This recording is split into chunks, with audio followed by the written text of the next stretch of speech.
Hello everyone. So in last lecture हमने क्या पढ़ा था? हमने पढ़ा था बैंकिंग ऑफ फ्रॉड। उसके बाद हमने पढ़ा था कोनिकल पेंडुलम। तो हमारा कौन सा चैप्टर स्टार्ट था? हमारे चैप्टर का नाम था रोटेशनल डायनामिक्स। रोटेशनल डायनामिक्स, जैसे मैंने आपको फर्स्ट लेक्चर में बताया था कि ये जो रोटेशनल डायनामिक्स है, it is divided into two parts. First is circular and second is rotational. First क्या था हमारा? सर्कुलर। सेकंड क्या था हमारा? फर्स्ट था सर्कुलर, सेकंड था रोटेशनल, राइट। तो आज हमारा सर्कुलर पार्ट खत्म हो जाएगा। जो भी अब तक हमने पढ़ा, it is a part of circular motion. मतलब जो centripetal force, centrifugal force, after that banking of road, after that curve road पे मिनिमम वेलोसिटी क्या होगी, वेल ऑफ डेथ, और जो आज हम पढ़ने वाले हैं वर्टिकल सर्कुलर मोशन। ये सब किसके कंसेप्ट है? It is a concept of circular motion. और आज हम इंट्रोडक्शन भी देखेंगे किसका? रोटेशनल मोशन का। ओके, तो स्टार्ट करते हैं हमारा आज का lecture with vertical circular motion. तो वर्टिकल सर्कुलर मोशन, आपको नाम से ही पता चल रहा होगा इसका मतलब। टॉपिक का नाम क्या है? Vertical circular motion. मतलब जो भी सर्कुलर मोशन अब तक हमने देखा था वो कैसे था? जैसे हमने पेंडुलम की बात करें तो बॉब कैसा परफॉर्म कर रहा था? Rotational motion, horizontal circular motion perform कर रहा था। कैसे परफॉर्म कर रहा था? Horizontal circular motion. आज हमें देखना है जो मोशन हो रहा है वो कैसे हो रहा है? वर्टिकल फेज में हो रहा है या वर्टिकल प्लेन में हो रहा है। तो अगर हम सेम बॉब का एग्जांपल कंसिडर करें, मान लीजिए ये मेरा स्ट्रिंग है, ये मेरा क्या है? स्ट्रिंग को मैंने क्या अटैच कर दिया? ये बॉब अटैच कर दिया, और मैं इसको कैसे रोटेट कर रहा हूँ? अभी ऐसे रोटेट कर रहा हूँ इन अ वर्टिकल प्लेन। अब मैं कैसे बॉब को रोटेट कर रहा हूँ? इन अ वर्टिकल प्लेन। तो इस वर्टिकल प्लेन में जब हम सर्कुलर मोशन परफॉर्म करेंगे तो उस जो बॉब है या जो ऑब्जेक्ट है उसकी मिनिमम वेलोसिटी क्या होगी, उसके ऊपर कौन से फोर्सेस एक्ट करेंगे, वो आज हम पढ़ने वाले हैं। तो वर्टिकल सर्कुलर मोशन क्या है? The motion of a particle in a vertical plane. Particle performing a circular motion in a vertical plane. क्या है डेफिनेशन इसका? Particle performing circular motion in vertical plane। तो इतना सबको क्लियर है कि जो हमने पेंडुलम देखा था वो किसका एग्जांपल था? हॉरिजॉन्टल सर्कुलर मोशन का। और आज हम जब बॉब को ऐसे रोटेट करेंगे, कैसे? यहाँ पर एक फिक्स कर दिया, इसको ऐसे रोटेट करेंगे या इसको ऐसे रिवॉल्व करेंगे, तो इसको क्या कहेंगे हम लोग? Vertical circular motion. तो सेम एग्जांपल कंसीडर करते हैं जो हमने किया था किसमें? कोनिकल पेंडुलम में। Let's start with the derivation. मान लीजिए हमारे पास क्या है? हमारे पास एक स्ट्रिंग है, वी हैव वन स्ट्रिंग, और यहां पर मैंने क्या लगा दिया? एक बॉब लगा दिया। क्या लगा दिया? एक बॉब लगा दिया। और अब मैं कैसे घुमा रहा हूं इसको मैं कैसे घुमा रहा हूं? ऐसे घुमा रहा हूं इसको, बॉब को। तो ये हो गया मेरा वर्टिकल सर्कुलर मोशन का एग्जांपल। क्या किया मैंने? यहाँ पर क्या लिया मैंने? स्ट्रिंग लिया, उसको बॉब अटैच किया और उसको मैं ऐसे घुमा रहा हूँ, राइट। तो यहाँ पर हमें स्टडी करनी है 3 पॉइंट्स पे। कितने पॉइंट्स पे? 3 पॉइंट्स पे। मान लो ये जो डिस्टेंस है ये अपना रेडियस r है। मतलब अगर हम सर्कुलर मोशन की बात करें तो ये जो स्ट्रिंग का लेंथ होगा, क्या होगा? स्ट्रिंग का लेंथ वो बन जाएगा radius of the circular motion. जो हम सर्कल परफॉर्म कर रहे हैं या सर्कुलर मोशन परफॉर्म कर रहे हैं is equal to the length of the radius. तो मान लीजिए ये हमारा लोवेस्ट पॉइंट है ए, ये हमारा लोवेस्ट पॉइंट है ए। तो सबसे पहले हमें वेलोसिटी इस पॉइंट पे फाइंड करनी है। उसके बाद ये है मेरा हाईएस्ट पॉइंट बी, ये है मेरा हाईएस्ट पॉइंट बी। मतलब बॉब जब इस पॉइंट पे पहुंच जाएगा, बॉब जब इस पॉइंट पे पहुंच जाएगा तब उसकी वेलोसिटी क्या होगी वो भी फाइंड करना है। और ये है मेरा थर्ड पॉइंट सी, जिसको हम कहेंगे मिडवे। क्या कहेंगे? मिडवे, बराबर। तो ये क्या हो गया मेरा? इनिशियल लोवेस्ट पॉइंट, फिर मिडवे पॉइंट, फिर हाईएस्ट पॉइंट, राइट। तो मैं कैसे रोटेट कर रहा हूँ इसको, ऐसे रोटेट कर रहा हूँ। तो मुझे 3 पॉइंट पे क्या देखना है, इसका मिनिमम वेलोसिटी देखना है। Point A, point B, point A, point C intermediate पे आया और पॉइंट बी पे हाईएस्ट गया। मान लो मैं इसको कैसे घुमा रहा हूँ, एंटी क्लॉकवाइज घुमा रहा हूँ। कैसे घुमा रहा हूँ, एंटी क्लॉकवाइज। अब हमें पता है जो हमारा लीनियर वेलोसिटी होता है is always tangent to the path of circular plane. हमें पता है दैट हमारा जो लीनियर वेलोसिटी होता है, linear velocity is always tangent to the performing path, या जिस पाथ पे हम लोग क्या परफॉर्म कर रहे हैं, मोशन परफॉर्म कर रहे हैं। तो अगर मैं इस पॉइंट की बात करूँ, लोवेस्ट पॉइंट की, तो इसका जो मोशन है वो इस तरफ हो रहा है। तो अगर मैं इस पर टेंजेंट बनाऊंगा तो ये हो जाएगा मेरा लीनियर वेलोसिटी v। इसको बोलता हूँ मैं v1। क्या बोलता हूँ, v1। क्यों v1? बिकॉज हमारे पास 3 पॉइंट है, तो यहाँ पर वेलोसिटी अलग होगी, यहाँ पर वेलोसिटी अलग होगी, यहाँ पर वेलोसिटी अलग होगी। याद रखने की बात क्या है, vertical circular motion is a non uniform circular motion. क्या बोला मैंने, vertical circular motion is non uniform circular motion. मैंने आपको नॉन यूनिफॉर्म सर्कुलर मोशन के बारे में पहले ही बताया है, ऐसा मोशन जिसमें स्पीड क्या होती रहती है, वेरी होती रहती है। तो यहाँ पर स्पीड है v1। अब मैं इसको यहाँ से यहाँ लेके गया, तो मान लेते हैं यहाँ पर वेलोसिटी बन गई, ऊपर की तरफ जा रहा है ना, तो इसको टेंजेंट बना दो, इसको बोल दो v2। अब देखो इस पॉइंट से ये नीचे आने वाला है, तो इसकी वेलोसिटी कैसी रहेगी, इस तरफ रहेगी। तो ये हो गया मेरा वेलोसिटी v3। आपके बुक में यहाँ पर v1, यहाँ पर v2, यहाँ पर v3 दिया हुआ है, पर कोई दिक्कत है नहीं, कोई दिक्कत है नहीं। क्यों दिक्कत नहीं है, आपके ऊपर है, आप कौन सा पॉइंट प्रूफ करते हो, क्लियर हो। पर जो प्रूफ करते हो क्लियर हो, वही आपको फॉलो करना है। अब देखते हैं पोजीशन 1 पे कौन से फोर्सेस एक्ट कर रहे हैं। तो जब बॉब पोजीशन 1 पे था, सिंपल सी बात है, बॉब का अपना वेट होगा, बॉब का अपना क्या होगा, वेट होगा, जो एक्ट करेगा इसकी तरफ, नीचे की तरफ, बराबर। उसके बाद जब स्ट्रिंग क्या है, ऐसी थी, इनिशियली स्ट्रिंग कैसी थी, लोवेस्ट पॉइंट पे ऐसी थी। तो देखो स्ट्रिंग के ऊपर स्ट्रेस कैसे आ रहा है, नीचे की तरफ आ रहा है। बॉब क्या कर रहा है, स्ट्रिंग को नीचे खींच रहा है।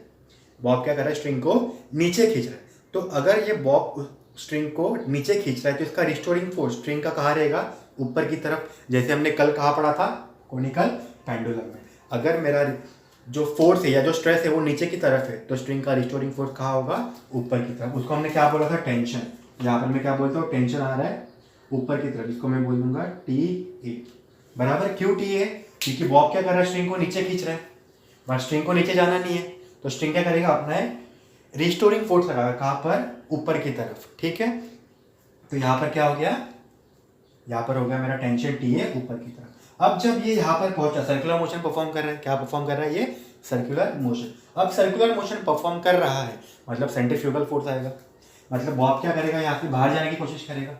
बॉब क्या करेगा, यहाँ से बाहर जाने की कोशिश करेगा, मतलब स्ट्रिंग को क्या कर रहा है, बॉब बाहर लेके जाने की कोशिश कर रहा है। बॉब क्या कर रहा है, स्ट्रिंग को बाहर लेके जाने की कोशिश कर रहा है। अगर बॉब स्ट्रिंग को बाहर लेके जा रहा है, तो स्ट्रिंग का रिस्टोरिंग फोर्स कैसे आएगा, अंदर की तरफ। तो ये हो गया यहाँ पर पॉइंट सी पे रिस्टोरिंग फोर्स TC। और बॉब का वेट हमेशा कैसे रहेगा, अगर इस पोजीशन पे बॉब आ गया तो ये है नीचे की तरफ mg, बराबर। इस पॉइंट पे जो यहाँ पर हो रहा था, बॉब इस पोजीशन पे पहुंच गया। अब स्ट्रिंग क्या, बॉब क्या करेगा, स्ट्रिंग को बाहर की तरफ लेके जाने की कोशिश करेगा। बॉब करेगा, स्ट्रिंग को बाहर लेके जाने की कोशिश करेगा, राइट, क्योंकि ऐसे घुमा रहा हो तो फोर्स कहाँ लग रही है, बाहर की तरफ। तो सेंट्रीफ्यूगल फोर्स क्या करेगा, बॉब को बाहर लेके जाने की कोशिश करेगा, जिसकी वजह से स्ट्रिंग कहाँ जाएगी, ऊपर की तरफ। बट हमारे पास क्या चाहिए, हमें चाहिए रिस्टोरिंग फोर्स।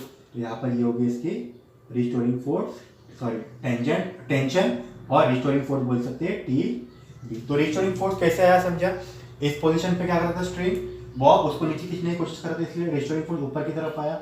इस तरफ सेंट्रीफ्यूगल फोर्स क्या कर रहा है, उसको बाहर फेंकने की कोशिश कर रहा है, इसलिए रिस्टोरिंग फोर्स अंदर की तरफ आया। और यहाँ पर क्या हो रहा है, बॉब सेंट्रीफ्यूगल फोर्स क्या कर रहा है, बाहर उसको ऊपर लेके जाने की कोशिश कर रहा है, किसको, स्ट्रिंग को। तो उसका रिस्टोरिंग फोर्स क्या आएगा, नीचे की तरफ आएगा, बराबर। और सिमिलरली बॉब जब यहाँ पर है तो वेट कहाँ पर होगा, नीचे की तरफ। तो ये है हमारा कंडीशन, किसके लिए, वर्टिकल सर्कुलर मोशन। तो वर्टिकल सर्कुलर मोशन का सिस्टम ऐसे दिखेगा और उसके ऊपर काम करने वाले फोर्सेस ऐसे दिखेंगे। तो बात करते हैं हम लोग अभी किसकी, एट टॉप मोस्ट पोजिशन की, एट टॉप मोस्ट पोजिशन की। तो टॉप मोस्ट पोजिशन की बात करूँ अगर मैं, तो देखो सिंपल सी बात है, हमें क्या कर रहे हैं, हम परफॉर्म कर रहे हैं सर्कुलर मोशन। हम क्या परफॉर्म कर रहे हैं, सर्कुलर मोशन। तो सर्कुलर मोशन परफॉर्म करने के लिए कौन सा फोर्स लगना बहुत जरूरी है, सेंट्रीपिटल फोर्स लगना बहुत जरूरी है। तो यहाँ पर सेंट्रीपिटल फोर्स होगा, और सेंट्रीपिटल फोर्स का हमने डेफिनेशन पढ़ा है, the force which acts towards the centre and along the radius. मतलब यहाँ पर ये सर्कुलर मोशन परफॉर्म होने के लिए जो सेंट्रीपिटल फोर्स होगा वो कैसे एक्ट करेगा, towards the centre and along the radius. ये रेडियस है, हाँ यानी towards the centre along the radius. मतलब जो mg और tb है ये दोनों मिलकर क्या प्रोवाइड कर रहे हैं, हमें सेंट्रीपिटल फोर्स प्रोवाइड कर रहे हैं। तो यहाँ पर क्या लिखूं मैं, tb प्लस mg, दोनों कहाँ जा रहे हैं, सेंटर की तरफ जा रहे हैं। मतलब ये दोनों मिलकर क्या प्रोवाइड कर रहे हैं मुझे, centripetal force mv square upon r। r क्यों, r is the radius of this circular path. अब देखो at point B, highest point लिखता हूं यहाँ पर, highest point at point B, वर्गड़ी का नाम क्या है, v3, इसलिए यहाँ पर क्या लिख दिया मैंने, v3। अब यहाँ पर हमें एक कंडीशन माननी है, क्या माननी है, कंडीशन माननी है। क्या होगा, अब मैं सिर्फ और सिर्फ इस बॉब को इतनी वेलोसिटी दे रहा हूँ कि ये क्या हो जाए, ऐसे ऊपर जा पाए। क्या हो पाए, ऐसे ऊपर जा पाए। एक मिनट आपको और अच्छे से बताता हूं। मान लीजिए ये मेरा स्ट्रिंग है, मान लीजिए ये मेरा स्ट्रिंग है। अभी कैसा टेंशन में है, ये कोई दिक्कत नहीं है। स्ट्रिंग कैसा है, टेंशन में है, कोई दिक्कत नहीं है। स्ट्रिंग कैसा है, टेंशन में है, कोई दिक्कत नहीं है।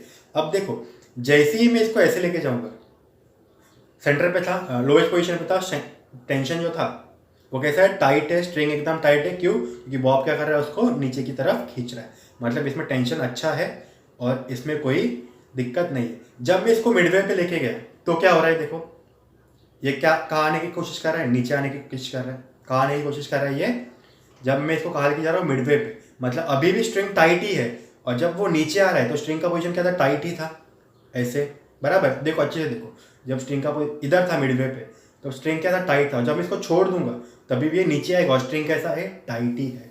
स्ट्रिंग कैसा है, टाइट ही है। मतलब यहाँ पर स्ट्रिंग कुछ टेंशन है, यहाँ पर भी कुछ टेंशन है। पर जब मैं इसको टॉप पोजीशन पे लेके जाऊंगा तो देखो, तो जब मैं इसको टॉप पोजीशन पे लेके जाऊंगा, इसको यहाँ पर पॉज कर दिया तो स्ट्रिंग जो है वो देखो क्या करती है, स्ट्रिंग टाइट रहती है कि नहीं। देखो जब मैंने इसको ऐसे रखा था तो ये ऑटोमेटिकली क्या हुआ था, क्वार्टर सर्कल परफॉर्म करके नीचे आया था, बराबर। पर जब मैं इसको टाइट रखता हूँ, अगर ये टाइट होता तो ये सेमी सर्कल परफॉर्म करके नीचे आना चाहिए, हाँ या नहीं। अगर ये स्ट्रिंग टाइट होता तो इसको छोड़ने के बाद ये कैसे आना चाहिए, सेमी सर्कल करके परफॉर्म नीचे आना चाहिए। पर देखो इसका होगा क्या, स्ट्रिंग ऐसे नीचे नहीं आता। स्ट्रिंग में देखो क्या होता है, स्ट्रिंग क्या हो गया, यहाँ से लूज हो गया। तो जैसे ही ऑब्जेक्ट टॉप पोजीशन पे पहुंचेगा तो क्या हो जाएगी, स्ट्रिंग लूज हो जाएगी। मिडवे पे ऐसा हो रहा था क्या, मिडवे में स्ट्रिंग ऐसी हो रही थी क्या, नहीं। मिडवे में क्या, स्ट्रिंग टाइट ही थी, और टाइट होते ही वो वैसे ही नीचे आ रही है। और टॉप पोजीशन पे क्या हो रहा है, टॉप पोजीशन पे जैसे ही मैं उसको छोड़ता हूँ तो ये कैसी हो रही है, स्ट्रिंग लूज हो रही है, और इसमें कोई टेंशन नहीं है। अगर टेंशन होता तो ये कैसे नीचे आनी चाहिए थी, ऐसे नीचे आनी चाहिए थी। पर इसमें कुछ टेंशन नहीं है, इसलिए वो कैसे आ रही है, डायरेक्टली नीचे आ रही है। मतलब इसमें क्या प्रोड्यूस हो रहा है, ये जो हो रहा है कि जो अपना टॉप पोजीशन से बॉटम पोजीशन पे ऐसे आ रहा है, इसको बोलते हैं स्लैगिंग। स्लैगिंग मतलब कि स्ट्रिंग में कोई टेंशन नहीं है। तो जब टॉप पोजीशन पे होगा तो यहाँ पर हमें क्या पता चला हमें यहाँ पर कि टेंशन जो होता है eight top position becomes zero. Clear है, क्यों जीरो, क्योंकि हमने देखा जैसे मैं उसको छोड़ दूंगा ये अपने आप नीचे आ जाएगा। क्यों, तो इसमें क्या आ जाएगा, स्लैगिंग आ जाएगा। तो इसमें मैं जीरो पुट करता हूँ तो ये क्या बन जाएगा, mg is equal to mv3 square upon r। mm cancel, मुझे क्या चाहिए, v3 चाहिए, तो v3 बन गया। r को इधर भेज दो, rg स्क्वायर को साइड कर दिया तो क्या बन जाएगा, अंडर रूट rg। तो ये होगा वेलोसिटी ऑफ बॉब और particle at top position. Clear है, तो यहाँ पर मैं लिख देता हूँ velocity at top position, v3 लिखो या वेलोसिटी एट टॉप लिखो। कितना मिला मुझे, अंडर रूट rg। अब आगे बढ़ते हैं, अब जाते हैं लोवेस्ट पॉइंट पे। कहाँ जाते हैं, लोवेस्ट पॉइंट पे। अब लोवेस्ट पॉइंट के लिए हम लोग अप्लाई करेंगे law of conservation of energy. क्या अप्लाई करेंगे, law of conservation of energy. अब यहाँ पर देखो, जब ऑब्जेक्ट टॉप पे था, जब ऑब्जेक्ट कहाँ था, टॉप पे था, कहाँ पर था, टॉप पे, तो कौन सी एनर्जी ज्यादा होगी, काइनेटिक या पोटेंशियल? पोटेंशियल एनर्जी यहाँ पर मैक्सिमम होगी। जैसे जैसे वो नीचे आते जाएगा, हाइट कम हो रही है, हाइट कम हो रही है, तो यहाँ पर क्या होगी, काइनेटिक एनर्जी ज्यादा होगी। तो क्या मैं लिख सकता हूँ, total energy, law of conservation of energy पता है अपने को, क्या पता है, law of conservation of energy, total energy of the system will remain conserve, मतलब total energy at point B will equal to total energy at point A. तो लिख देता हूं मैं, total energy at point B will be equal to total energy at point A, बराबर। क्यों? Law of conservation of energy हमें बोलता क्या है कि energy can neither be created nor be destroyed, but it can be transfer from one form to another form. या तो हम ये भी बोल सकते हैं total energy of the universe is constant, मतलब चाहे मैं टोटल एनर्जी यहाँ निकालू, यहाँ निकालू, यहाँ निकालू, किसी भी पॉइंट पे निकालू, टोटल एनर्जी क्या रहेगी, सेम रहेगी। टोटल एनर्जी का फॉर्मूला क्या होता है, kinetic energy plus potential energy. तो kinetic energy at B plus potential energy at B is equal to kinetic energy at A plus potential energy at A. हाँ यानी अब काइनेटिक एनर्जी का formula क्या होता है, half M V square, put कर दो, हाफ एम वी स्क्वायर। अब यहाँ पर देखो वी क्या है, वी पे वी है V3, तो यहाँ पर V3 स्क्वायर लिख दिया, प्लस पोटेंशियल एनर्जी का फॉर्मूला, पोटेंशियल एनर्जी का फॉर्मूला होता है mgh। तो देखो ग्राउंड से या बॉटम से पॉइंट बी का हाइट कितना है, ये r प्लस ये r, तो हाइट कितना हो गया, r प्लस r 2r। तो यहाँ पर क्या लिख दूंगा मैं, mg इंटू 2r, क्योंकि mgh होता है, 2mg क्या होता है, mgh, h कितना है, height r plus r, that is 2r। इसको मैं लिख देता हूँ 2mgr is equal to kinetic energy at point है हाफ एम वी, वेलोसिटी कितना है यहाँ पर 1 square, plus potential energy, potential energy का फॉर्मूला mgh, यहाँ पर हाइट कितना है 0, क्योंकि ये ग्राउंड है, लोएस्ट पॉइंट है, लोएस्ट पॉइंट पे हाइट 0 है, तो पोटेंशियल एनर्जी कितना हो गया 0। क्लियर है? तो आगे देखते, ये रफ कर देता हूं।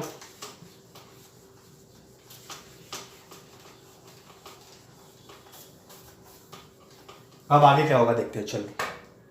हमें टॉप पोजीशन पे वेलोसिटी पता है, तो यहां पर मैं पुट कर देता हूं, तो ये क्या बन जाएगा, हाफ एम v3 की जगह rg अंडर रूट, तो अंडर रूट rg का स्क्वायर, तो स्क्वायर रूट कैंसिल हो जाएगा, तो क्या बचा सिर्फ मेरे पास, स्क्वायर रूट कैंसिल हो गया, बचा क्या, half M R G plus 2mrg, mgr को mrg लिख दिया, is equal to half M v1 square. यहाँ तक किसी को कोई दिक्कत नहीं होनी चाहिए। चलो अब इसको थोड़ा सॉल्व करते हैं, एलसीएम लेते हैं, ये तो कॉमन है, कॉमन को बाहर ले लो, mrg बचा क्या, half plus 2, half plus 2 is equal to 1/2 mv1 square. क्या बचा है, 2 इंटू 2 4, 2 इंटू 2 4, 4 प्लस 1 5, तो यहाँ पर आ गया 5/2 mrg is equal to half mv1 square, m cancel, 2 cancel, बचा क्या, v1 square is equal to 5rg, तो v1 क्या बन गया, अंडर रूट 5rg। तो ये है formula of velocity of a bob at lowest position. तो यहाँ पर मुझे क्या मिला, v1 is equal to v at lowest position, कितना मिला, अंडर रूट 5rg। जैसे मैंने लोएस्ट पोजीशन के लिए निकाला, सिमिलरली मैं क्या करूंगा, मिडवे पोजीशन के लिए निकालूंगा, इसके लिए निकालूंगा मिडवे पोजीशन के लिए। तो मिडवे पोजीशन के लिए क्या बनेगा बोलो, सेम कंसेप्ट अप्लाई करना है, change in potential energy is equal to change in kinetic energy, मतलब एट मिडवे पोजीशन,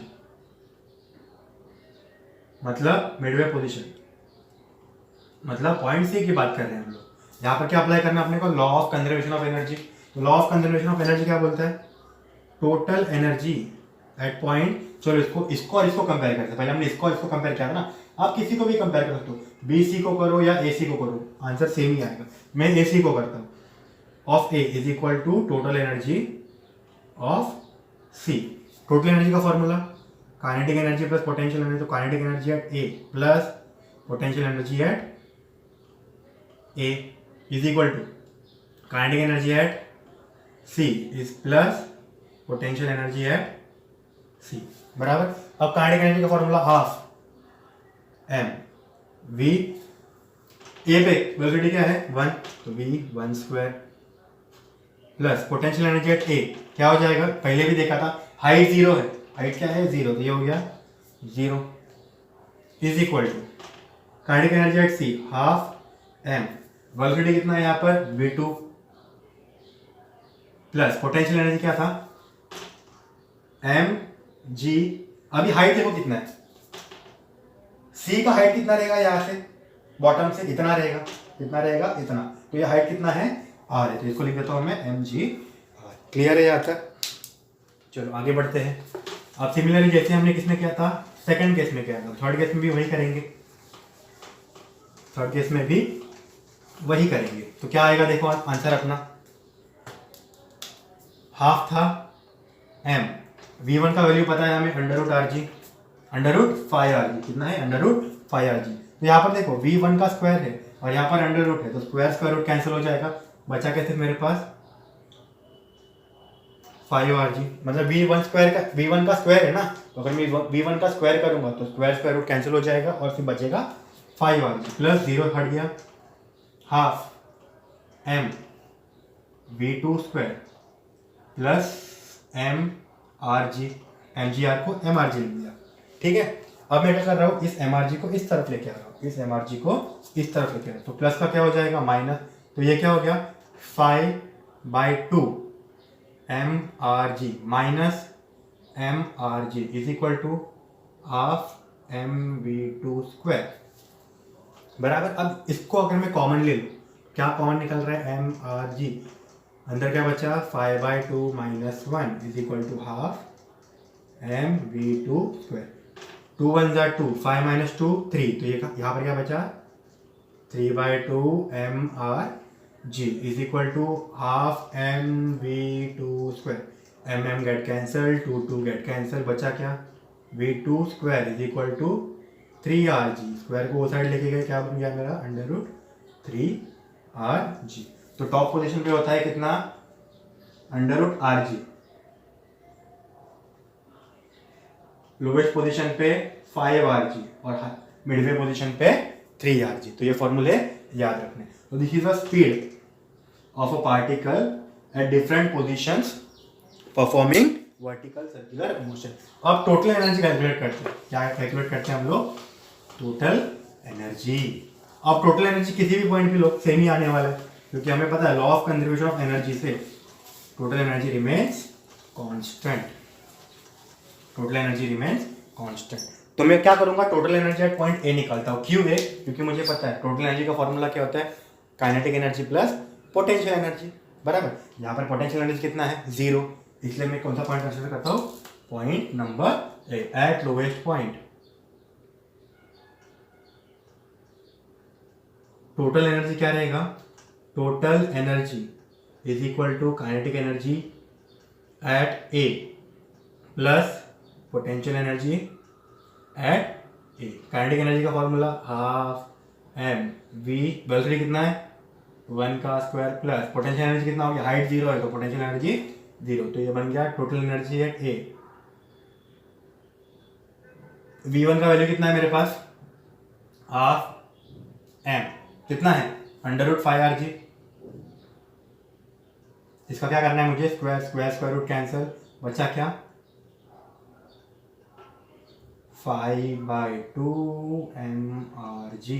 तो ये हो गया टोटल एनर्जी, ये पॉइंट ए पे हो, पॉइंट बी पे हो या पॉइंट सी पे, तो यहाँ पर मिल सकता हो is equal to total energy at point B is equal to total energy at point C, ठीक है। तो ये था हमारा वर्टिकल सर्कुलर मोशन। तो वर्टिकल सर्कुलर मोशन में याद रखना है कि टोटल एनर्जी क्या होता है, कांस्टेंट होता है, कहाँ पर, हर जगह पर।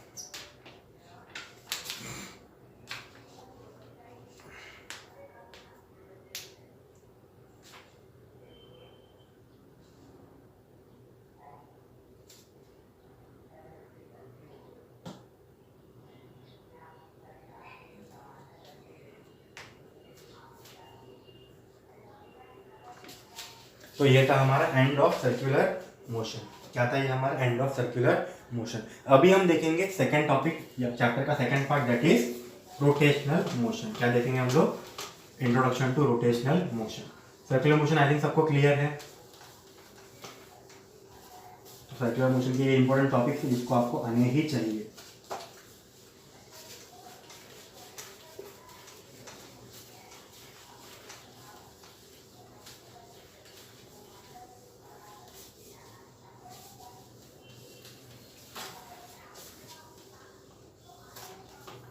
अब हम बात करेंगे किसकी?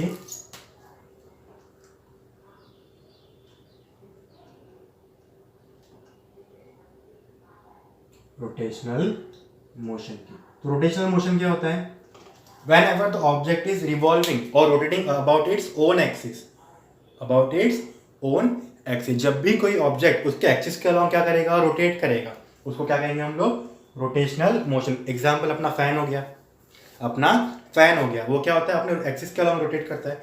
या फिर अपना दरवाजा हो गया, दरवाजा क्या होता है? एक एंड से फिक्स रहता है, हम क्या करते हैं? उसको ओपन करते हैं, क्लोज करते हैं। तो ये क्या हो रहा है? अपने एक्सिस के अलावा रोटेट हो रहा है। तो ये क्या है? सब एग्जाम्पल है किसके? रोटेशनल मोशन के। तो रोटेशनल मोशन क्या होता है? When object perform motion along its own axis is called rotational motion. Example आप डेली लाइफ का ले सकते हैं। एक हो गया फैन, एक हो गया डोर, ऐसे बहुत सारे एग्जाम्पल आप ले सकते हो। क्लियर है? This are the examples of rotational motion. मतलब कोई भी ऑब्जेक्ट अगर अपने एक्सिस के अलोंग मोशन परफॉर्म करेगा तो उसको हम क्या कहेंगे? रोटेशनल मोशन कहेंगे।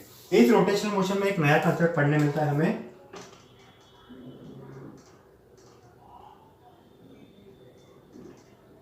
Moment of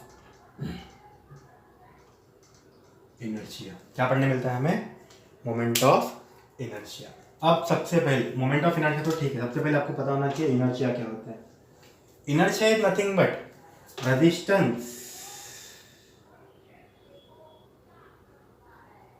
of a object to oppose its motion। मतलब चलो, हमने न्यूटन का फर्स्ट लॉ देखा था। We have seen the first law of Newton first law of motion. क्या बोलता है? Any object continue in its states that will be rest or motion until and unless external force is applied on it। मतलब कोई भी object है, अब वो motion में है तो मोशन में ही रहेगा, और अगर रेस्ट में है तो रेस्ट में ही रहेगा। कब तक? जब तक उसके ऊपर हम लोग कोई एक्सटर्नल फोर्स अप्लाई नहीं करते। बराबर? तो अगर मान लो ये मेरा ऑब्जेक्ट है, इसको मैंने रेस्ट पे रखा है। कहाँ पर रखा है? रेस्ट पे। कोई एक्सटर्नल फोर्स अप्लाई नहीं किया, कुछ नहीं किया, तो सालों तक ऐसे ही पड़ा रहेगा। धूल लग जाएगी, जंग लग जाएगा, सब कुछ लग जाएगा। लोहे का बना है तो जंग भी लग जाएगा, रस्ट हो जाएगा, सब कुछ डैमेज हो जाएगा, सब कुछ जाएगा, पर ये अपनी जगह से हिलेगा नहीं। कब तक? जब तक हम कोई एक्सटर्नल फोर्स अप्लाई नहीं करते। अगर मैंने इसको क्या ट्राई किया? फोर्स देने का ट्राई किया। क्या देने का ट्राई किया? फोर्स देने। तो ये क्या करेगा? अपोज करेगा। ये क्या करेगा? अपोज करेगा। क्या? नहीं भाई, मुझे रेस्ट में ही रहना है। क्या बोलेगा ऑब्जेक्ट? कि मैं रेस्ट में हूँ इतने देर से, मुझे रेस्ट में ही रहने दो। कब तक ये अपोज करते रहेगा?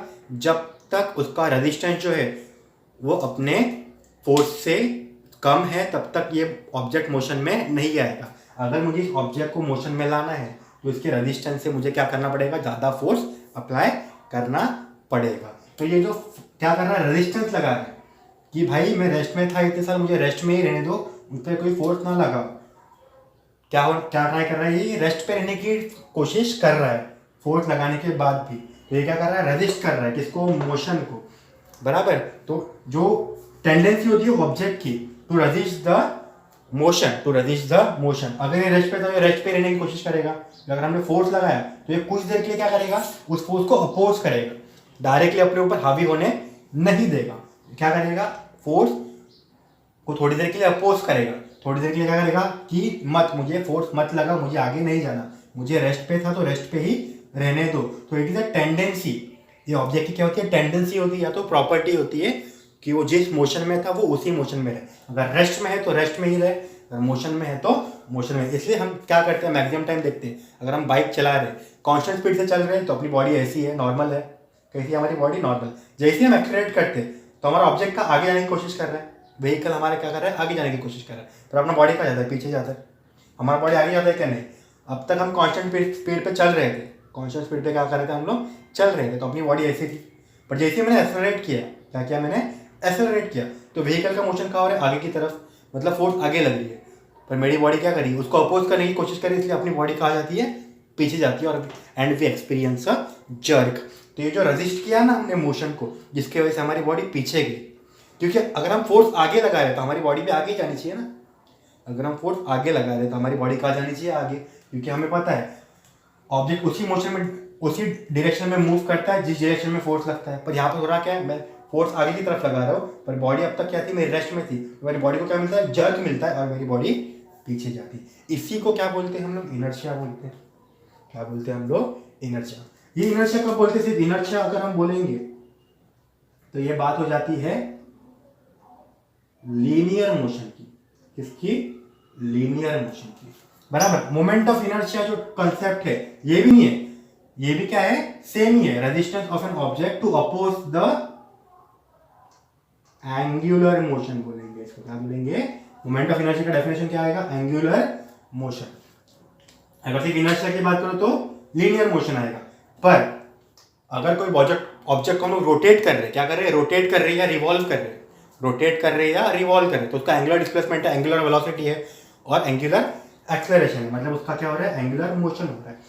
तो tendency of the body to oppose the angular motion is called moment of inertia. और ये रिसेंबल करता है किसको? मास को। किसको? मास को। और इसका फॉर्मूला आता है m r square. Moment of inertia का फॉर्मूला क्या होता है? m r square. अभी m r स्क्वायर क्या है देखो, मान लो ये मेरा है एक्सिस ऑफ रोटेशन, ये मेरा डिस्क है, ये मेरा क्या है? डिस्क है,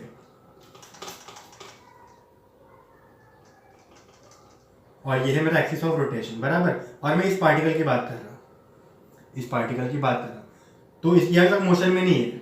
जैसे ही मैं इसको घुमाना चालू करूंगा, रोटेट करना चालू करूंगा, तो इसका मोमेंट ऑफ इनर्शिया क्या बन जाएगा?